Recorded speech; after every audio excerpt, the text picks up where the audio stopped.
In this lesson, we learn how to use a graphics calculator to find the vertex of a parabola so we can rewrite the quadratic and use it to solve a quadratic equation. Take your graphics calculator and choose menu 3. Press X and type in the equation of the parabola y equals 2x squared minus 8x minus 9. To draw the graph, I select F6, which is under the command draw on my calculator. Unfortunately, our parabola doesn't show that well. This is because we need to zoom out to see the whole parabola. So I'm going to do that by changing the lower and upper limits of my screen.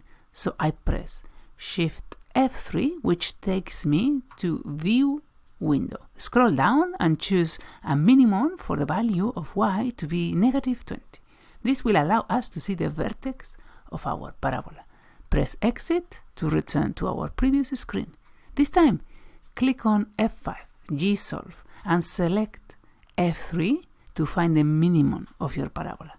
The vertex is at the point with coordinates to -17. If by mistake you choose F2, the maximum, the calculator will return error. This is because our parabola is positive and the vertex is a minimum and not a maximum. Since the vertex is at 2, -17, we can rewrite the quadratic as 2 brackets x minus 2 squared minus 17, because it is the result of stretching the standard quadratic x squared vertically by 2 and translating it 2 units right and 17 units down.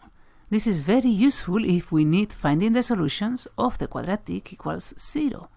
Adding 17 to both sides and dividing by 2, we can easily find the positive and negative square roots of 8.5.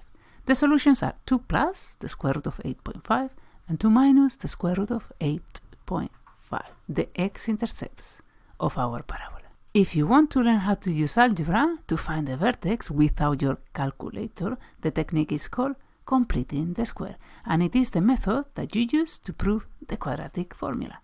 If you enjoyed this video, subscribe to this channel and hit the notification bell to receive updates.